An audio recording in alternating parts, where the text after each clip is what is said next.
નમસ્કાર. આજે તારીખ 19 જુલાઈ 2017 બુધવારના રોજ કવિ મણિલાલ ભગવાનજી દેસાઈના 79માં જન્મદિન પ્રસંગે મીઠાલયનો મણિધર વ્યાખ્યાનનું આયોજન કરવામાં આવ્યું છે. આપ સૌનું સ્વાગત કરીએ છીએ.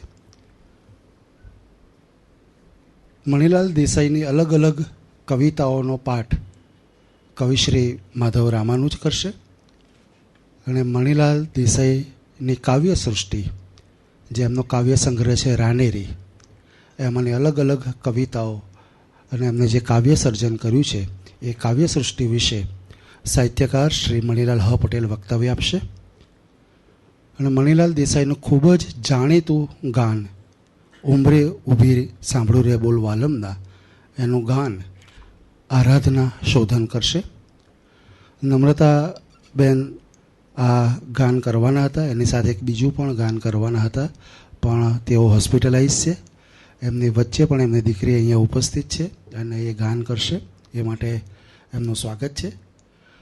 સૌપ્રથમ હું આજના વક્તાઓ શ્રી મણિલાલ હ પટેલ સાહેબ અને કવિશ્રી માધવભાઈ રામાનુજ સાહેબને વિનંતી કરું કે આપ આવો અને મંચ પર આસન ગ્રહણ કરો.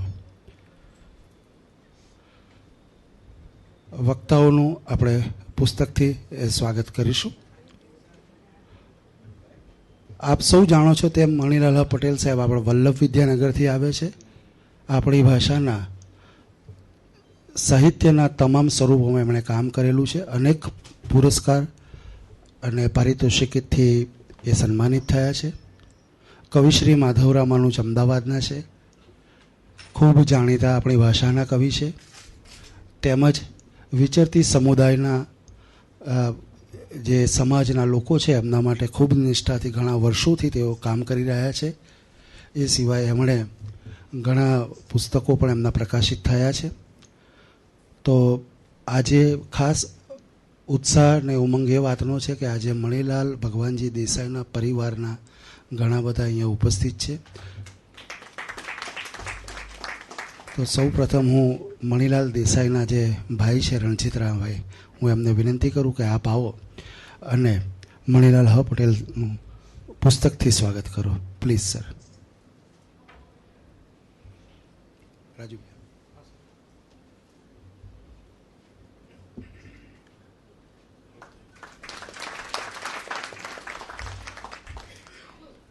મણિલાલ દેસાઈના ભત્રીજી અમિતા ઉપાધ્યાયને હું વિનંતી કરું આપ આવો અને કવિશ્રી માધવ રામાનુજનું પુસ્તકથી સ્વાગત કરો. વાહ.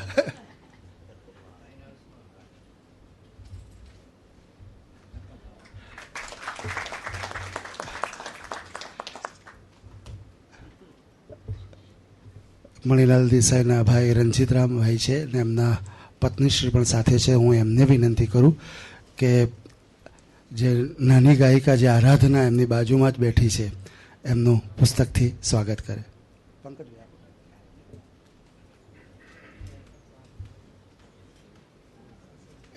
આમ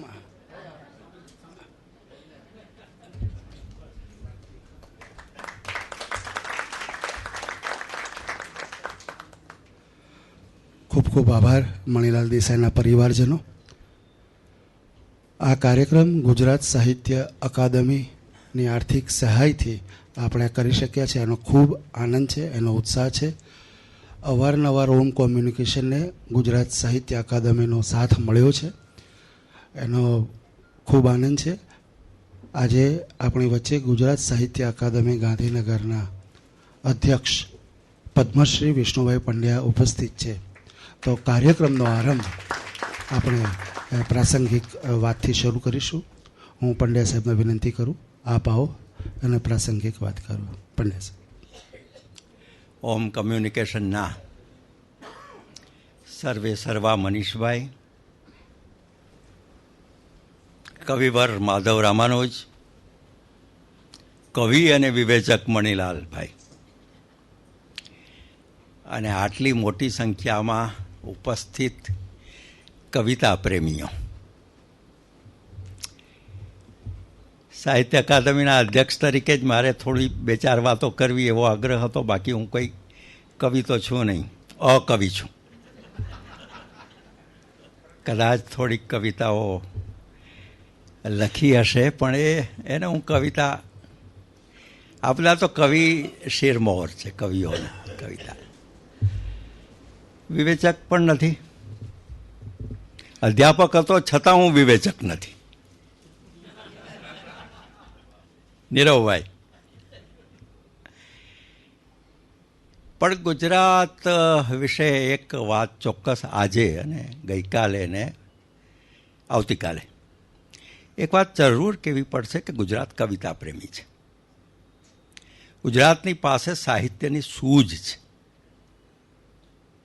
અને એ સાહિત્યની સૂઝમાં આ સાહિત્યના સર્જકતાના વાતાવરણમાં જે કંઈ વ્યક્તિત્વ જન્મ્યા, અકાળે અવસાન પામ્યા કેટલાક. મણિલાલ દેસાઈ એમાંના એક છે. હરિશ્ચંદ્ર ભટ્ટ નામના એક આપણા ખ્યાત કવિ, પોલિશ અનુવાદક, પોલિશ કાવ્યોના, એ પણ અકાળે અવસાન પામેલા. એમણે તો આત્મહત્યા કરેલી. ઉમાશંકરભાઈએ એમના કાવ્ય સંગ્રહ સ્વપ્ન પ્રયાણનું સંપાદન કર્યું છે. એમણે પોતાના એક સ્વતંત્ર કાવ્યમાં વસંત પંચમીએ મૃત્યુ પામેલી બહેનને એવું કાવ્ય લખ્યું છે કે જેણે હજી વસંતનો પણ અનુભવ કર્યો નથી, એ પાનખરનો પણ અનુભવ નથી. એ વસંતના ઋતુમાં આ કોમળ કળી ખરી પડી, ફૂંકમાં ખરી પડી. મને લાગે છે કે મણિલાલ વિશે પણ આવું જ કહી શકાય. રાવજી અને મણિલાલ આ બે આપણા એવા કવિઓ કે આજે જો હોત, અત્યારે તો 80-89 વર્ષના હોત, મનીષભાઈએ કહ્યું એમ, પણ આજે પણ એ ગુજરાતને ઉત્તમ કવિતાઓ આપી શક્યા હોત. એટલું પોત હતું, એટલું સત્વ હતું, એટલું સ્વત્વ હતું. કવિતા પોતે જ આપણા પ્રશિષ્ટ સાહિત્યકારોના કહેવા પ્રમાણે આત્માની કલા છે. કવિતા જીવવી એક મોટી ઘટના છે મનુષ્યના જીવનમાં, અને એનો ચેતો વિસ્તાર કવિતાનો, એની કોઈ ક્ષિતિજ નથી. કેટલાક આપણે વિદેશી કવિઓ, મારી નાથ સેવા તે આ બોરિસ પાસ્તરનાક, મારિયા વિને, વર્તમાન કવિઓ પણ, હમણાં જ જેને નોબેલ શાંતિ પ્રાઇઝ મળેલું એ અને મૃત્યુ જેલમાં ચીનમાં મૃત્યુ પામ્યા એ ઝિયોબા, એ પણ કવિ. એણે પોતાની પત્નીને જેલમાંથી કવિતાઓ લખેલી. એ કવિતાઓને જ્યારે આપણે માણીએ છીએ, વાંચીએ છીએ એમ નહીં, કે માણીએ છીએ, જ્યારે પામીએ છીએ, ત્યારે આપણને લાગે કે ચેતો વિસ્તાર કવિતાનો કેટલો મોટો છે. વ્યક્તિગત સંવેદના હશે, વ્યક્તિગત જીવન હશે, વ્યક્તિગત અનુભૂતિ હશે, પણ એનો વિસ્તાર એક સમગ્ર મનુષ્યને પામવાની, એની પીડાને અને એની મહત્વાકાંક્ષાને પામવાની જે એક કેડી, એ કવિતા સુધી દોરી જાય છે. અને એવી કવિતા હું ઈચ્છું કે ગુજરાતમાં એવા કવિઓ, એવી કવિતાઓ, એવું કવિતાઓનું વિવેચન, એવું કવિતાનું આસ્વાદન અને એવો કવિતાનો ભાવક, આ બધાનું એક વાતાવરણ ઊભું થવું જોઈએ. નથી એમ નથી કહેતો, પણ બીજ છે, બીજમાં વૃક્ષ તું, એવું આપણે કહીએ છીએ ને. એટલે વૃક્ષ થવાને હજુ વાર છે. તો આપણે પાલન, પોષણ, પરિપોષણ કઈ રીતે કરીશું, એ સજ્જતાનો વિષય છે. અને સાહિત્ય અકાદમી આવા કાર્યક્રમોને એટલા માટે પ્રોત્સાહન આપે છે કે ગુજરાતમાં સાહિત્યનું વાતાવરણ થાય. સાહિત્ય પોતે જ સ્વાયત્ત છે, એને બીજી કોઈ સ્વાયત્તતાની, વૈશાખીની જરૂર નથી પડતી. સંસ્થાઓ હોય, એના નીતિ નિયમો હોય, પણ એને તમે સ્વાયત્તતા સાથે જોડો, એ કાલભ્રમ છે. અને એટલા માટે સાહિત્ય અકાદમીએ નક્કી કર્યું, પહેલેથી જ નક્કી કર્યું છે, અને એ રીતે આગળ ચાલે છે કે આખા ગુજરાતમાં સામાન્યમાં સામાન્ય વ્યક્તિ કે જે કોઈ નાનકડા ગામડાની કોલેજનો છોકરો કે છોકરી છે, જેને કવિતા લખવી છે, જેને નિબંધ લખવો છે, જેને વાંચવું છે, વિચારવું છે, ત્યાં સુધી પહોંચી શકાય કે કેમ? પહોંચવું જોઈએ. એ ન પહોંચીએ ત્યાં સુધી આપણું સાહિત્ય એક દંડિયા મહેલમાં રહેવાનું. થોડાક મેગેઝિનો, થોડીક કવિતાઓના સંમેલનો, કવિ સંમેલનો, થોડાક પાઠ્યપુસ્તકો, એનાથી આગળ શું? મારો કવિ, ગુજરાતનો કવિ એ અસામાન્ય કવિ છે, અને એને છેક સુધી પહોંચાડવાની ફરજ એ સાહિત્ય સંસ્થાઓની પણ છે, શિક્ષણ સંસ્થાઓની પણ છે, જે કમનસીબે ક્યાંક એનો ગતિ નથી થતી, ક્યાંક ગેપ પડી ગયો છે, અવકાશ થઈ ગયો છે. સાહિત્ય અકાદમી આ કામ કરવા માગે છે, અને એટલા માટે આપણે થોડાક દિવસો પહેલાં જ એક સંવાદ સભા બોલાવી. માધવભાઈ, મણિલાલભાઈ, બાકી બધા તમારામાંના પણ કેટલાક હશે, એમાં અમે એને સંવાદ સભા નામ આપ્યું છે. સાહિત્યમાં સંવાદ હોય સાહેબો, વિસંવાદ ન હોય. સાહિત્યમાં વિભાજન ન હોય, સંયોજન હોય. આંતરિક રીતે તમે વ્યક્તિ અંદરથી વિદ્રોહના, બાકી બધાના તમે જે કંઈ અનુભૂતિ કરો, એ કવિ નઝરુલ ઇસ્લામે એમ તો કહ્યું હતું કે આમી ચીર વિદ્રોહી અશાંત, હું ચીર વિદ્રોહી અશાંત છું. કવિ હોઈ શકે, પણ કવિની કવિતા જ્યારે એકવાર પ્રગટ થાય છે અને એ નવસર્જનના પાયા ઉપર, પરિવર્તનના પાયાના વાતાવરણ ઉપર રચાય છે, ત્યારે એ વિસંવાદી નથી રહેતી. એની સંવાદિતા સદભાવના સાથે જોડાયેલી છે. હું એક વાક્ય મેં વાપર્યું હતું, આજે પણ ફરીવાર વાપરવાની છૂટ લઉં છું, કારણ કે તમે બધા સુજ્ઞજનો છો. સાહિત્યમાં સદભાવના આજની આવશ્યકતા છે, અને સાહિત્યકારોની સદભાવના એ પણ આવશ્યક છે. આ બે વિના ચાલશે નહીં, અને ચાલવા દેવું પણ નહીં જોઈએ. આ ભૂમિકાના આધારે અકાદમીએ સંવાદ સભા યોજી, મોટી સભા થઈ. 3જી તારીખે કચ્છમાં આવી સંવાદ સભા યોજાવાની છે. 23મી જુલાઈએ દિલ્હીમાં, દિલ્હી ગુજરાતી સમાજ અને અકાદમી આવી સંવાદ સભા યોજવાનો છે. ઉમાશંકરભાઈનું પણ એમાં નિમિત્ત છે કે ઉમાશંકરભાઈ વિશેનું એક વ્યાખ્યાન છે. ભૂલથી એમણે મને કહ્યું છે કે તમે કહેજો, પણ હવે એમને સુજ્ઞજનો નહીં મળ્યા હોય, અથવા તો સુજ્ઞજનો કોઈ બીજી પ્રવૃત્તિમાં હશે, એટલે મને કહ્યું એણે. પણ ઉમાશંકરભાઈ સાથેના મારા જૂના સંબંધો છે, અલગ પ્રકારના છે, કવિ તરીકેના ઓછા, પણ સાર્વજનિક જીવનમાં એણે જે ચેતનાનો આયામ પ્રગટાવ્યો હતો એની સાથે મારા સંબંધો છે. આપાતકાળ દરમિયાન, કટોકટી કાળ દરમિયાન જે એમણે પોતાની કલમને મજબૂત રાખી, તેજસ્વીતા પ્રગટાવી, વિના ભય, અભય એ કવિતા અને કવિ બંનેનું લક્ષણ હોવું જોઈએ. એ અભય કવિ હતા, અને એ વખતના જે એમના સંબંધો મને સ્મરણમાં આવે છે કે બ્રિટનમાં બ્રિટિશ કવિ બર્નાર્ડ કોપ્સ, લંડનમાં જયપ્રકાશ નારાયણની જન્મતિથિએ એક કવિતા લખેલી, જેપી ને. જયપ્રકાશ જેલમાં હતા એ વખતે હિન્દુસ્તાનમાં, અને હિન્દુસ્તાનમાં સ્વાતંત્ર્ય સેનાનીઓ સ્વતંત્રતા પછી પણ જેલમાં હોય, એ આપણી નિયતિ છે. તો એ વખતે એમણે કવિતા ત્યાં હાઇડ પાર્ક, કે જે કંઈ કહેવાય છે કે જ્યાં બધા કવિઓ ભેગા થાય છે, ત્યાં એમણે પઠન કર્યું. અંગ્રેજીમાં કવિતા હતી, ધીમે ધીમે હિન્દુસ્તાનમાં આવી, પણ સેન્સરશિપ હતી, એટલે છાપાઓ છાપી ન શકે. પણ ભૂગર્ભ પત્રો હતા એ વખતે. આખી દુનિયામાં પરિવર્તન જ્યારે આવે છે, સત્તાવાદ જ્યારે આવી થાય છે, ત્યારે સેમિઝદાત રશિયન શબ્દ છે, ભૂગર્ભ પત્રોની શરૂઆત થાય છે. આપણે ત્યાં પણ કાયદા વિનાના એવા ભૂગર્ભ પત્રો હતા ને એમાં જેપીની આ કવિતા છપાય. દિલ્હી વાયા ચંડીગઢ થઈને અહીં સુધી પહોંચી મેં જોઈ. ગેરકાયદે પત્રો હતા એટલે છુપા છુપા જોઈ. પછી થયું કે આ કવિતા ગુજરાતીમાં આવવી જોઈએ. એટલે કાચો પાકો અનુવાદ કર્યો મેં.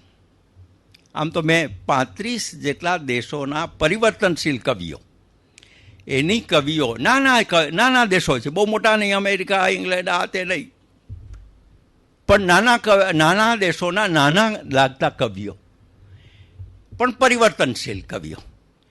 એનું એક પુસ્તક મેં થોડાક વર્ષો પહેલાં એક સાહસ કર્યું તો આવશે દિવસો કવિતાના. એનું પુસ્તકનું શીર્ષક છે કવિતાના પણ દિવસો આવશે. એક આશા સ્વર, એ આશા સ્વરને આપણે જીવંત કરવાનો છે ગુજરાતમાં. કવિતાના દિવસો છે ખરા,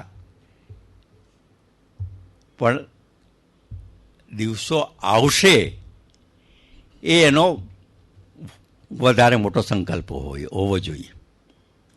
તો એ કવિતાનો અનુવાદ કર્યો. ઉમાશંકરભાઈ પાસે હું ગયો. મને સ્મરણ એટલા માટે થાય છે, થોડીક 2-5 મિનિટ છે, પણ આવા મોટા કાવ્ય સમારંભમાં આ બધી વાતો કરવી પણ મને લાગે છે કે આ પ્રાસંગિક છે, જરૂરી છે, અનિવાર્ય છે.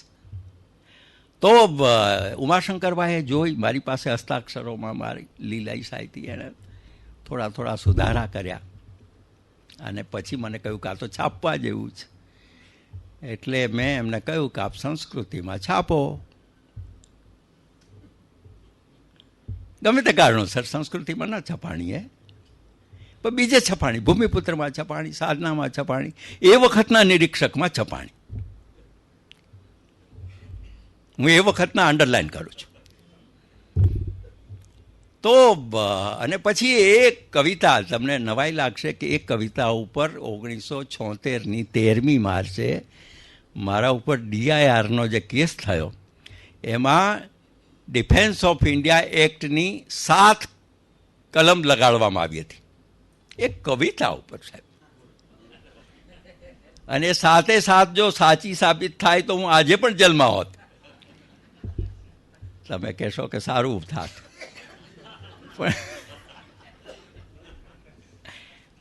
પણ એટલે કવિતા અને કવિ શું ચીજ છે મારે એ કહેવાનું છે કે વૈશ્વિક કવિતા એ કઈ ચીજ છે. ઠીક છે, વસંત, વગડો, પાનખર, પ્રેમ, આની પણ જરૂર છે, પણ એના ઉપરાંત આની પણ જરૂર છે કે આપણી વૈશ્વિકતા, વૈશ્વિક ચેતનાને એક સંબંધ બાંધો, એક પુલ બાંધો. સાહિત્ય અકાદમી આ કામ કરવા માગે છે, બીજા અનેક કાર્યક્રમો છે. અત્યારે એની સમયના અભાવે અથવા તો વિવેક ભાનપૂર્વક હું એ કહેવા માગતો નથી, પણ અત્યારે હું મણિલાલ દેસાઈ, ઊંચા ગજાના કવિ હતા, અકાળે અવસાન પામેલા કવિ. આજે હોત તો એ કેટલી ઊંચી કવિતા આપી શક્યા હોત. એની માત્ર કલ્પના જ રહે છે, પણ એમણે જે કંઈ રચ્યું છે, રાનેરી કાવ્ય સંગ્રહ, અદ્ભુત કાવ્ય સંગ્રહ છે. અને એનું આજે આપ સૌને અહીં રસદર્શન કરાશે. મણિલાલભાઈ ઉત્તમ રસદર્શન કરાવનાર અધ્યાપક છે. એ અધ્યાપક જ છે એવું નહીં, વિવેચક પણ છે, કવિ પણ છે, નિબંધકાર પણ છે, એટલે માફ બાકી બધું. અને માધવ રામાનુજ તો આજે ગુજરાતી ગીતોનો એ રાજહંસ છે. એમને સાંભળવા ગમે. રે અમે કોમળ કોમળ, પણ કોમળ પણ કવિઓ જ હોઈ શકે, બીજા કોઈ ના હોઈ શકે. એ એમણે સાબિત કરી બતાવ્યું છે. આ બધાને હું ખૂબ અભિનંદન આપું છું. ઓમ કમ્યુનિકેશનને ખાસ આપું છું, કારણ કે આવા કાર્યક્રમો આપણે ત્યાં હવે દુર્લભ થઈ ગયા છે. કોઈ કવિનું સ્મરણ કરવું અને મણિલાલનું સ્મરણ કરવું, બીજા અનેક એમની યાદીમાં છે. એ સ્મરણ પણ આપણને વિસ્મરણની કેડી ઉપરથી અલગ કરીને ગુજરાતની સાંસ્કૃતિક વિરાસતની સાથે જોડે છે. અને એ બહુ મહત્ત્વનું કામ છે. આજે આપણને કદાચ એનું આપણને બહુ મહત્ત્વ નહીં સમજાય, પણ આવનારા દિવસોમાં આવા કાર્યક્રમો વધારે થાય અને ઉત્તમ રીતે થાય એને માટેની મારી શુભેચ્છાઓ છે. અને થોડો સમય હું રોકાવાનો છું. આમ તો મારે વિવેક ભાન રાખવું જોઈએ, પણ થોડાક બીજા અનિવાર્ય કારણોસર હું થોડા સમય પછી નીકળી જઈશ. આપ સૌનો ખૂબ ખૂબ આભાર અને ધન્યવાદ. આભાર અધ્યક્ષશ્રી. હવે કાર્યક્રમની રૂપરેખા આવી કંઈક હશે. સૌપ્રથમ આરાધના શોધન અહીં આવશે. એ એક ગીતનું ગાન કરશે. ત્યારબાદ કવિશ્રી માધવ રામાનુજ એ મણિલાલ દેસાઈના અલગ અલગ કાવ્યોનો પાઠ કરશે. અને ત્યારબાદ મણિલાલ હ પટેલ સાહેબ મણિલાલ દેસાઈની કાવ્ય સૃષ્ટિ વિશે વક્તવ્ય આપશે. આ ત્રણેય જે કંઈ થશે એમાં વચ્ચે સંચાલકની કોઈ ભૂમિકા રહેશે નહીં, જેની ખાસ નોંધ લેશો. તો હું આમંત્રણ આપું છું આરાધના શોધનને. આપ આવો અને ખૂબ જાણીતું ગાન એનું ગાન કરો. આવો, આપનું સ્વાગત છે.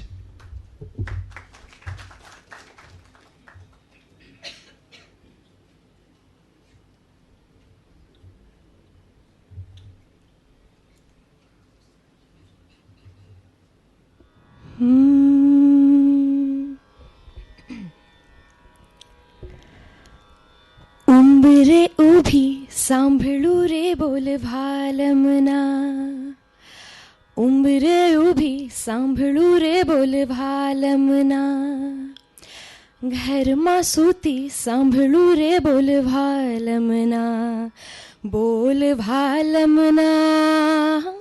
ઉંબરે ઊભી સાંભળું રે બોલ ભાલમના, ઉંબરે ઊભી સાંભળું રે બોલ ભાલમના. ગામને પાદર ઘૂઘરા વાગે, ઊંઘમાંથી મારા સપના જાગે. ગામને પાદર ઘૂઘરા વાગે, ઊંઘમાંથી મારા સપના જાગે. સપના રે લોલ ભાલમના, બોલ ભાલમના. ઉંબરે ઊભી સાંભળું રે બોલ ભાલમના, ઉંબરે ઊભી સાંભળું રે બોલ ભાલમના. કાલ તો હવે વડલા ડાળે ઝૂલશું રે લોલ, ઝૂલશું રે લોલ. કાલ તો હવે મોરલા સાથે કૂદશું રે લોલ, કૂદશું રે લોલ. ઝૂલતા ઝોખો લાગશે મને, કૂદતા કાંટો વાગશે મને. વાગશે રે બોલ વાલમના, વાગશે રે બોલ વાલમના, બોલ ભાલમના. ઉંમરે ઊભી સાંભળું રે બોલ ભાલમના, ઉંમરે ઊભી સાંભળું રે બોલ ભાલમના. આજની જુદાઈ ગોફણ ઘાલી વીંજશું રે લોલ, વાડને વેલે વાલોડ પાપડી વીણશું રે લોલ. વીંજતા પવન અડશે મને, વીણતા ગવન નડશે મને. નડશે રે બોલ ભાલમના, નડશે રે બોલ ભાલમના, બોલ ભાલમના. ઉંમરે ઊભી સાંભળું રે બોલ ભાલમના, ઘરમાં સૂતી સાંભળું રે બોલ ભાલમના, બોલ ભાલમના. ઉંમરે ઊભી સાંભળું રે બોલ ભાલમના, ઉંમરે ઊભી સાંભળું રે બોલ ભાલમના, ઉંમરે ઊભી સાંભળું રે બોલ ભાલમના. ધન્યવાદ. મિત્રો, એવું તો ન કહેવાય આરાધના, એવું કહેવાય નહીં કે સારું થયું કે નમ્રતાબેન આવી ન શક્યા. કારણ કે જે કારણે નથી આવી શક્યા એ કારણને લીધે એવું ન કહેવાય કે સારું થયું.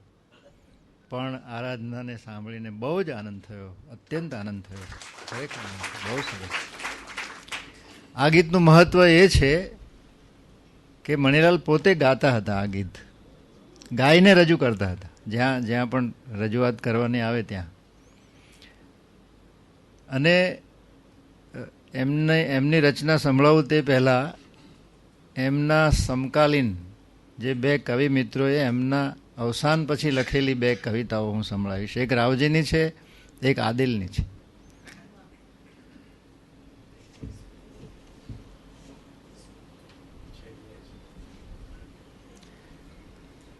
રાવજી, મણિલાલ, એનું શીર્ષક છે મણિલાલ.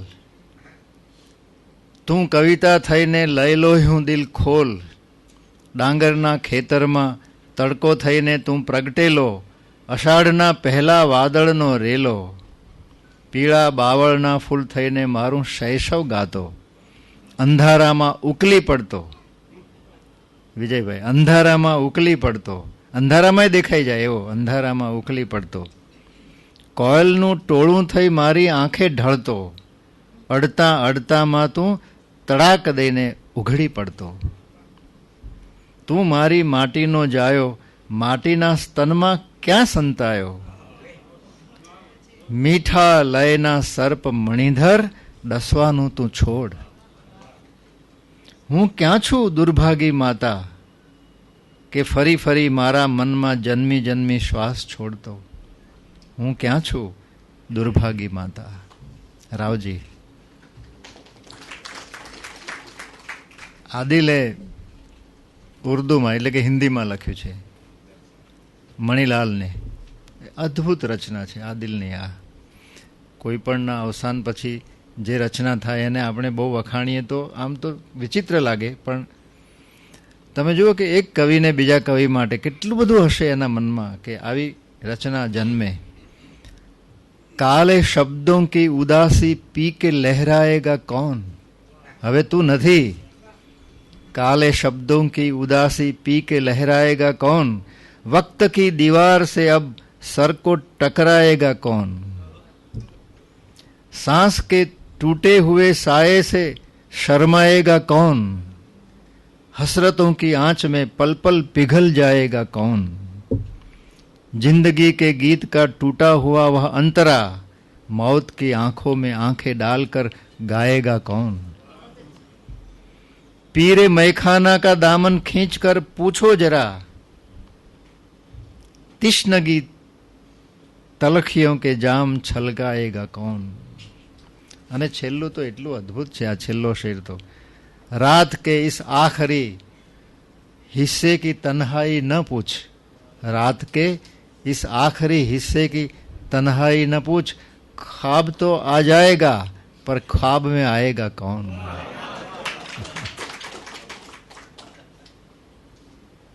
नींद आ जाएगी लेकिन ख्वाब में आएगा कौन. તો આ આદિલે અને રાવજીએ ટ્રિબ્યુટ આપી છે. રણજીતભાઈ અને પરિવાર આવ્યા તે સારું થયું. રણજીતભાઈને તો 25 વર્ષે જોયા અમે. કોલેજમાં હતા ત્યારે અમિતા પણ અમારા વિદ્યાર્થીની. તો ગાંધીનગરમાં એ તો બહુ સારી જગ્યા પર હતા, એટલે અમે કંઈ પણ હોય પ્રશ્નો તો દોડી જઈએ એમની પાસે, એવું બનતું હતું. પાલડી પણ એક ભાઈ રહેતા હતા, કીકુભાઈને મળવાનું થયેલું.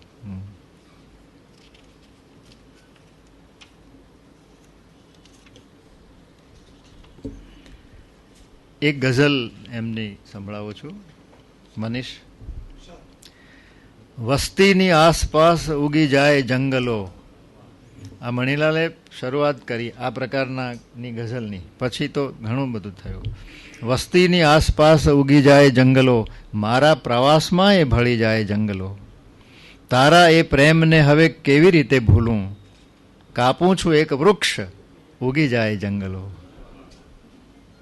સુનિલભાઈ, શું અદ્ભુત વસ્તુ છે. જો તું નથી તો થાય અહીં કોઈ પણ નથી.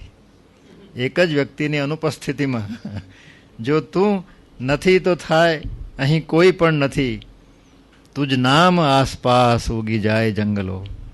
સૂકું જો ખરે પાન તો એની ખબર પડે, વહેલી સવારે ઘરમાં ફરી જાય જંગલો. લીલો અવાજ મોરનો હજુએ ઉદાસ છે, એ સાંભળીને રોજ તૂટી જાય જંગલો. ચાવું છું ભાન ભૂલી તણખલું હું ઘાસનું. સંવેદના જુઓ કવિની. ચાવું છું ભાન ભૂલી તણખલું હું ઘાસનું, ને મારે રોમ રોમ ઉગી જાય જંગલો. ક્યા વાત. લીલા ને સૂકા પાન ખરે છે ઉદાસીના, ને શૂન્યતાના ઘરમાં ઉગી જાય જંગલો.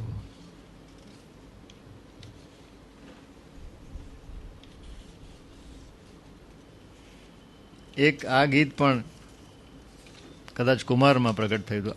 આ જે સંગ્રહ છે રાનેરી, એ એમના અવસાન પછી પ્રગટ થયો, અને એની પહેલી આવૃત્તિ ડેમી સાઇઝમાં હતી, અને એમાં જે ચિત્ર મૂકેલું એ ઘાસ હોય ને, ઘાસના જુદા જુદા છોડ, એની ઇમેજ એમાં હતી. એ ચિત્રો બહુ સરસ ચિત્ર હતું. આ બીજી આવૃત્તિ એટલી બધી સારી નથી. જી હા હા, બહુ સરસ. વાહ સુનિલભાઈ. રાનેરીની નવી આવૃત્તિ પરિવાર જ પ્રકાશન એનું હાથ ધરે છે, અને નવજીવનમાંથી એ મળશે. સંપૂર્ણ મણીલાલ. ઓ બહુ સરસ. વાહ. હા હા હા હા, બહુ સારું કહેવાય. આ સંપૂર્ણ તરફ વળ્યા છો એ સારું છે. વિવેકપૂર્વક.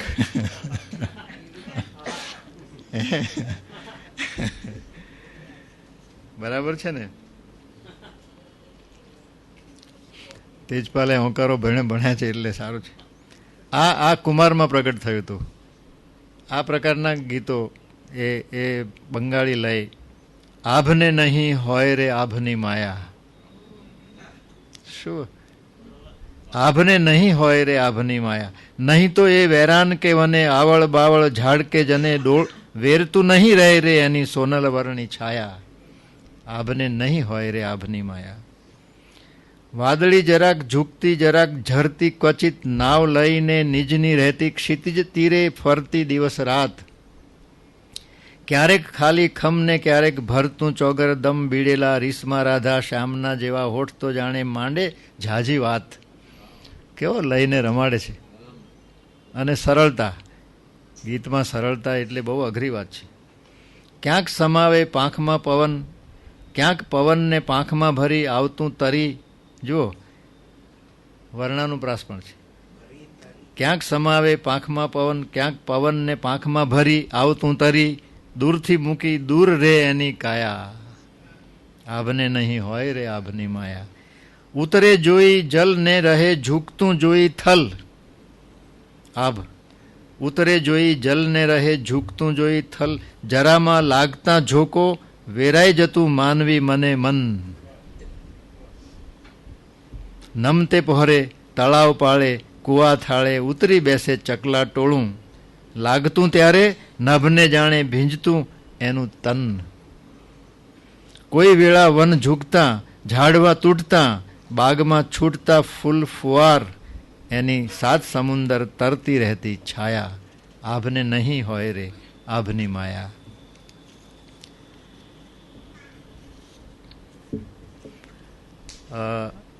એક એમનું બા ઉપર છે, બાને શિખરણી છંદમાં છે.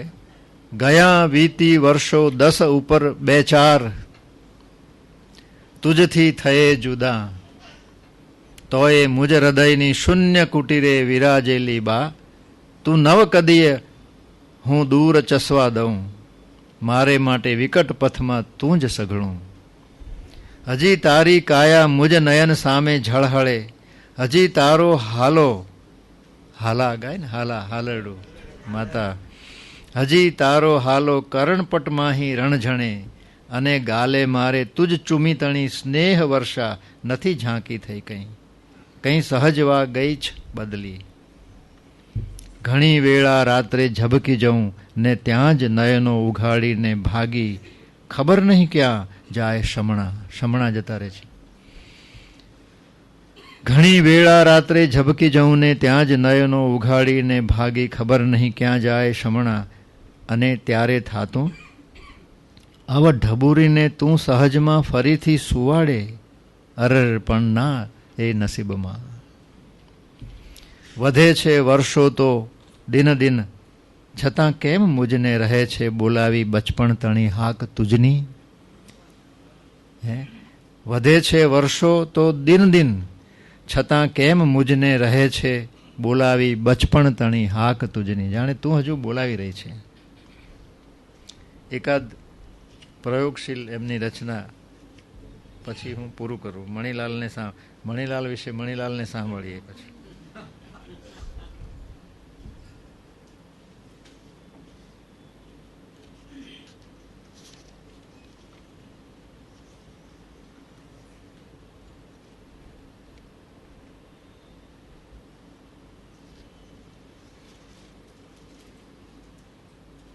હા, એક ગીત આ સારું છે.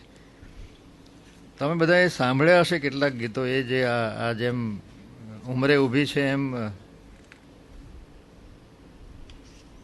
સરકી જાય પલ, એ પણ એમનું બહુ જ જાણીતું ગીત છે. પણ આ મારે બીજું વાંચવું છે. મળે રાધા જો કોઈને તો કહેજો, મળે રાધા જો કોઈને તો કહેજો કે નીર મને યમુનાના વહાલાં છે એટલા જ. મળે માધવ જો કોઈને તો કહેજો કે તીર મને સુરના વહાલાં છે હજુ એટલા જ. ઉનાળે યમુનાનું કંતાયું વહેણ તોય તાણી જતું રે મને સહેલથી, ભારી આ ગાગરનું માથે ન ઘેન હવે રમતું નથી રે કોઈ ગેલથી. મળે માધવ જો કોઈને તો કહેજો કે રાધાને યાદ હજુ ચેન ચાળા એટલા જ. આ જે પંક્તિ છે, હવે રમતું નથી રે કોઈ ગેલથી, ત્યારે હરીન્દ્રની પેલી પંક્તિ યાદ આવી જાય. હવે ન કંકર એક વાગતો ગયા ભાગ્ય મુજ ખૂટી. હે, માધવ ક્યાંય નથીમાં છે ને. અબલગ કંકર એક ન આવ્યો ગયા ભાગ્ય મુજ ફૂટી. જે કાંકરી અમારા બેડા અમારી ગાગર ફોડી નાખતી હતી એવી કોઈ કાંકરી હવે આવતી નથી, પણ અમારા ભાગ્ય ફૂટી ગયા છે. પેલું તો એનું એ જ રહ્યું છે માથે ગોરસનું, પણ ભાગ્ય ફૂટી ગયા છે. એમાં હવે રમતું નથી રે કોઈ ગેલથી. મળે માધવ જો કોઈને તો કહેજો કે રાધાને યાદ હજુ ચેન ચાળા એટલા જ. મળે માધવ જો કોઈને તો કહેજો કે તીર મને સુરના વહાલાં છે હજુ એટલા જ. કેટલીય વાર મારા મનમાં કદંબ ઝુંડ લેતું રે લહેરથી હિલોળા, કેટલીય વાર મને આંખોના નીરમાં દેખાતા રાધાના ઓળા. મળે રાધા જો કોઈને તો કહેજો કે માધવના મનમાં ગોકુળ વસ્યા કેટલા. મળે રાધા જો કોઈને તો કહેજો કે નીર મને યમુનાના વહાલાં છે એટલા. અને છેલ્લે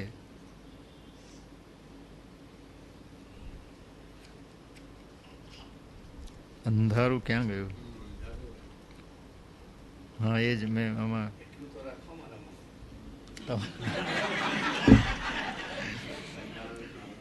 સારું સારું સારું સારું સારું સારું સારું વિષ્ણુભાઈ.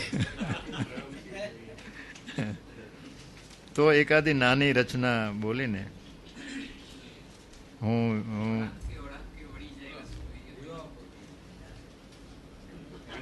પ્રયોગશીલ રચના જુદી જરા આવાજ. હા હા, અહીં સુધી જ છે ને. બસ એમણે સારો રસ્તો શોધી કાઢ્યો. હું જે વાંચવાનો હતો એ બહુ લાંબુ કાવ્ય છે, પણ આ સારું થયું. એમની પ્રયોગશીલ રચના. ના, હવે એ બધું સંભાળશે, એ બધું નહીંતર પાછું એમનું રહી જશે કહેવાનું. અમદાવાદ પણ બહુ સરસ રચના છે. અછાંદસમાં પણ જે કવિતા એમણે લઈ મૂક્યો છે, અને એ જમાનામાં એ વખતે 60-70 વર્ષ પહેલા. સાંજ આખો દિવસ આળસુ કૂતરાની જેમ બેસી રહેલા બત્તીના થાંભલાઓ એકાએક ભસવા માંડ્યા. દ્રશ્ય જુઓ, શરૂ થાય છે. આખો દિવસ આળસુ કૂતરાની જેમ બેસી રહેલા બત્તીના થાંભલાઓ એકાએક ભસવા માંડ્યા.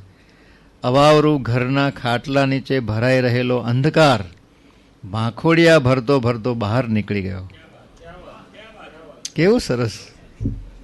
અવાવરું ઘરના ખાટલા નીચે ભરાઈ રહેલો અંધકાર ભાંખોડિયા ભરતો ભરતો બહાર નીકળી ગયો. કબૂતરના ગળાની નિસહાયતા ઘૂ ઘૂ કરતી થીજી ગઈ. બારીમાંથી કોઈની આંગળી પકડી પાછી આવવા ક્ષિતિજ પર દોડી ગયેલી મારી નજર ધીમે ધીમે ભારે પગે પાછી આવવા માંડી. સૂરજ ઢળી ગયો અને હવે સૂરજ પણ ઢળી ગયો ને અંધારાએ બારી બંધ કરી દીધી. વાહ! તો આ રીતે આપણે એમના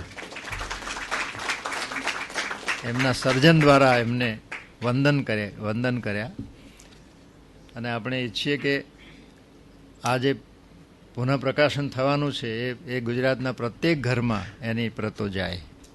ધન્યવાદ.